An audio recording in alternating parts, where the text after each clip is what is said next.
All right, welcome back to the new Escape Pod, and I'm here. I'm Sammy Mida, the author of Project 211, and I'm here to tell you about some exciting news as to the finale of Project 211. This is kind of the overview of the new Escape Pod. What I'm going to show you here is not my mural of the United States Steel Plant in Duluth, but the some of the project material that I've had to work with. Folders and folders and folders and books, and this is just a small sliver of it. So I thought I'd bring it out here to the pod and bring you guys all along. This is certainly one of my favorite places to live in my new house. I just love it out here. My guests love it out here, and we hope to continue it. So, as you're, pardon me with my fingers, I'm going to set us down. Technology is a beautiful thing. All right. So, welcome to the new pod. I'm Sammy Mida. I'm the author of Project 211. And I want to tell you a little bit about, as the book is basically going to be done today and submitted to the publisher today, I want to tell you about what the book is really about. Project 211 takes place in World War II. It is a historical fiction novel, okay? Which means that it's got its basis in history, but it deviates a little bit, here and there. So before you think that it's a conspiracy of UFOs and stuff like that, I'm going to make that very clear that that's not what it's about. But by the time you get to the end of the book, you're probably going to wonder if it is.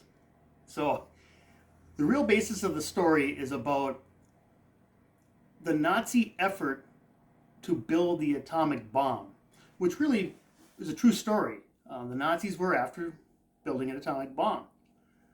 So Project 211 is about the story of how we found out about it, how we thwarted it, thought it was over, and then realized that they never gave up, and it becomes a race to the end as to who really gets the atomic bomb first.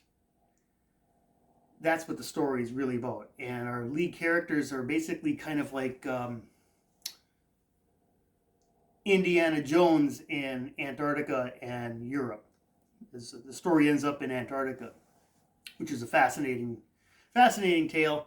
If you Google Station 211 or Base 211 on the internet, if you just type that in right now, you're going to find all kinds of stuff on conspiracy theories of Nazis in Antarctica, flying saucers, all kinds of things. And while some of it is bullshit and some of the faithful of conspiracy theorists will say it's true, that's where the divide comes from. That's why this makes this an interesting story, because as a historical fictional novel, it slices right through a fine line to make you think by the time you get to the end of the novel, did it really happen, and where did all this stuff come from?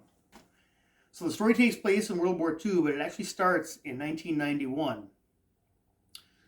The French lose a submarine on its sea trials, and it sinks somewhere down in Antarctica.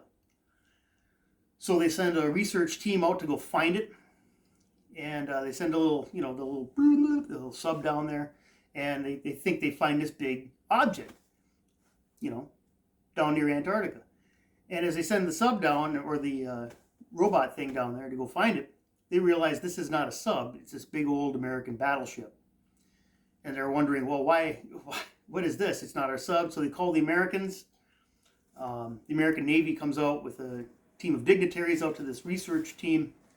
And this old man starts telling a tale. He says, well, there's a reason why this is on the ocean floor. And they're all going, doesn't make any sense. We're looking for a submarine. What the hell is this battleship doing on the ocean floor? Makes no sense whatsoever. They knew where all the American battleships were. So what is an American battleship doing on the ocean floor? And this man starts to spill his guts. So, well, let me tell you, Sonny, a tale about blah, blah, blah, blah. Magic dust. Now you're back in World War II. And it starts telling this tale of chasing this atomic bomb secret. And It's a wild tale. It's a wild twist of turns and stuff. I guarantee you, it's a fascinating tale. And I first stumbled upon it working at my ex's store in Cloquet, and I stumbled upon an article called "The Nazis." No, is it called "The Raiders in Antarctica"? Play of Raiders in the Lost Ark. Raiders of the Lost Ark. And I read this article and I went, "Wow, I never knew anything about this." And I went to UMD for history. I didn't know anything about it. So I studied more of this, studied more of that, and realized the story they wrote is bullshit. But there was some basis of fact that was involved in it. So I studied a little more. And then I found out more. And then I found out more of this. And I said, if you put all these things together, you've got an incredible tale. So that's exactly what I did. It took me 4 years. I think I started in 2017 or 2018 or somewhere around there. And started writing bits and pieces of what eventually became Project 211. And I really had to study a lot of stuff. Military hardware, the capabilities of a lot of the nations of what they had at the time. I mean, and some incredibly rare stuff. Stuff that even military historians vaguely knew about, and the capabilities of what they knew about. So I put all this stuff in the book, and even though it's deemed of as fiction, is it really?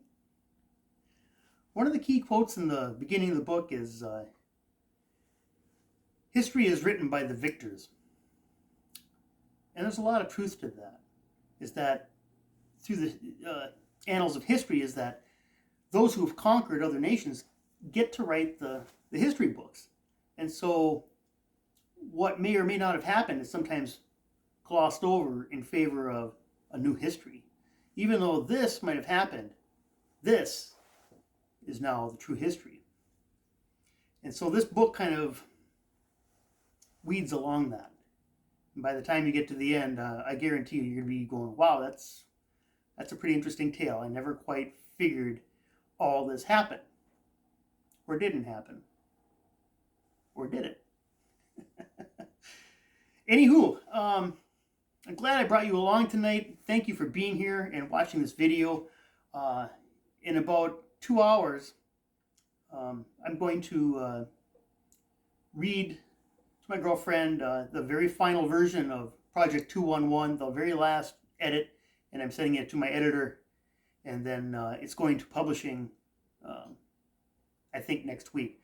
So hopefully by next week, you will have a version of the book I have written.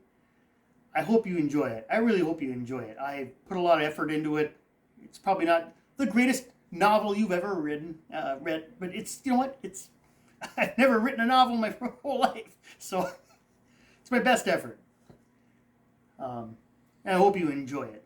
So once again, as I used to say so many times in the old days, welcome to the Escape Pod. It's the new one. Thank you for coming along. I hope you enjoy my story. Please purchase my book. I hope you're interested in it.